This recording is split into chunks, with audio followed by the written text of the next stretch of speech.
When Grandpa Joe died, we found the ammo crate buried under the workshop. It was one of those rusted olive-drab military boxes with faded yellow stenciling that read 30-calorie M1 carbine. Ball. Someone had buried it deep under a slab of poured concrete, which made no sense. Grandpa wasn't a secretive man. He kept his medals in the hallway and his service photo above the fireplace. But this crate had been hidden.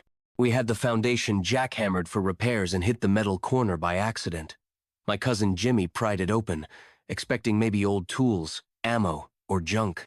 What we found instead was a folded U.S. flag, a half-burned photograph, and a letter sealed in a plastic pouch. The photo showed 5 young men in muddy fatigues standing near what looked like the hedgerows of France. 4 were smiling. 1 was not.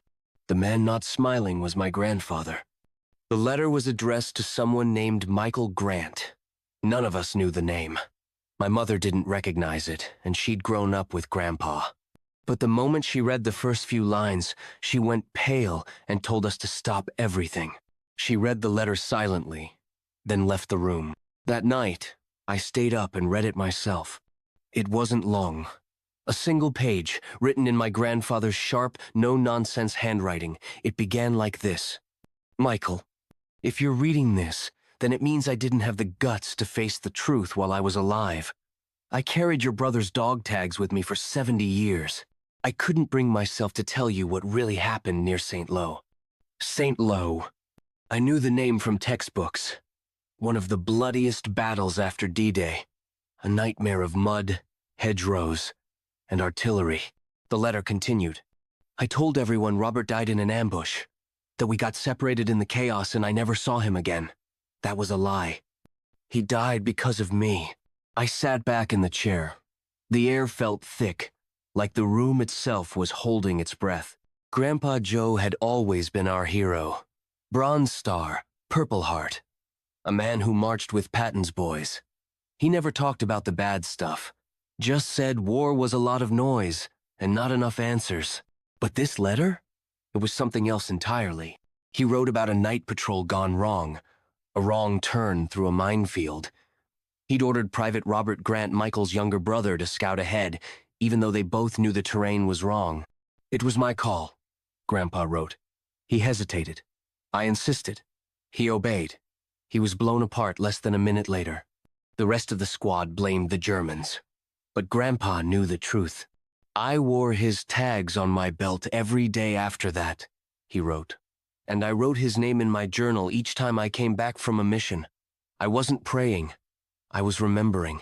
I looked at the folded flag beside me, suddenly unsure who it really belonged to. The next morning, I asked my mom about Michael Grant. She said she remembered a man visiting once, back in the 62nd. Said he looked like he carried the world on his back. He'd come to see Grandpa, but they didn't talk long. She never saw him again. I wanted to find him. I didn't know if he was still alive, but if he was, he deserved the truth. And maybe, just maybe, so did we. It took a few weeks, a stack of old VA records, and some luck, but I found him. Michael Grant, 89 years old, living in a quiet nursing home in Poughkeepsie, New York. I called ahead, explained who I was, and asked if he'd be open to meeting. His nurse said, he doesn't talk much, but he listens. You can try. So I went. It was snowing the day I arrived. Thick, heavy flakes that muted the world. The kind of snow that feels like silence falling.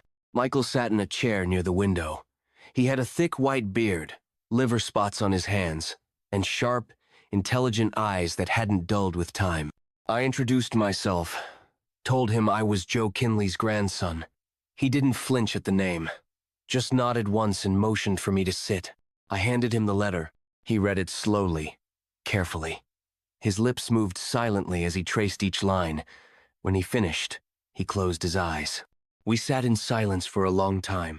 Finally, he said, my brother always trusted him. Said Joe was the best man in the squad. He looked down at his hands.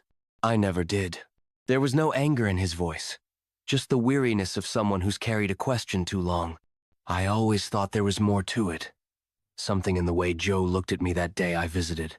but I was too proud to ask. I told him everything about the ammo crate, the letter, the flag, and the photo. When I mentioned the dog tags, he reached into a drawer beside his chair and pulled out a rusted chain.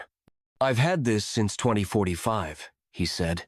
"Found it in a medic's satchel near the front. Didn't even know if it was Rob's, but I kept it anyway." We compared the tags. Same name, same serial. After all these years, the pieces had finally come back together. Before I left, Michael asked if he could keep the letter. "Of course," I said. Then he asked if he could write me back. I didn't expect that, but I said yes. A week later, I received his reply. It was a short note, handwritten in careful script. "Dear Thomas," it began, "tell your mother that her father was braver than he thought. Not because he fought in war, but because he told the truth before it was too late. That letter sits on my bookshelf now, framed beside the one my grandfather wrote. 2 letters, 70 years apart. One apology, one absolution, and in between the silence that finally broke." Months passed. Michael passed away quietly in his sleep, just after spring arrived. His nurse told me he'd reread my grandfather's letter nearly every day, said he held it like it was something sacred. At his funeral, there were only a few people, no family left, but I came, and I brought the folded flag, the same one we found in the ammo crate. I left it on his casket, without a word. After that, I went home and started going through my grandfather's old notebooks. He'd kept them tucked away in the attic, moldy, brittle things filled with field notes, sketches, and names. So many names. Besides some, he'd written dates. Others had just a single word: sorry. I spent weeks scanning and transcribing them. I uploaded everything to an online archive for World War II veterans. People began to comment, message, share, and then something unexpected happened. I got a call from a museum in Pennsylvania. They'd seen the letters, the tags, the records.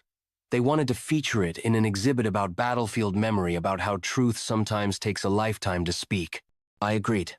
On the opening day, my mom and I stood beside a glass case that held the ammo crate, the photo, and both letters. A small plaque read, "In memory of Private Robert Grant and those whose stories were buried, but not forgotten." A man in his 40s came up to us, said his grandfather served near St. Lo. He'd always talked about a patrol gone wrong. A young man sent ahead. No one ever knew his name. Now, he did. Later that night, I looked at the letters one more time. The paper had yellowed. The ink faded, but the words still held weight. My grandfather wasn't perfect. He made a choice that cost a man his life. But in the end, he chose something else too, the courage to remember it out loud. And I think that matters. Because some legacies aren't built in bronze or carved in stone. Some are sealed in silence, buried deep, waiting for someone willing to dig them up.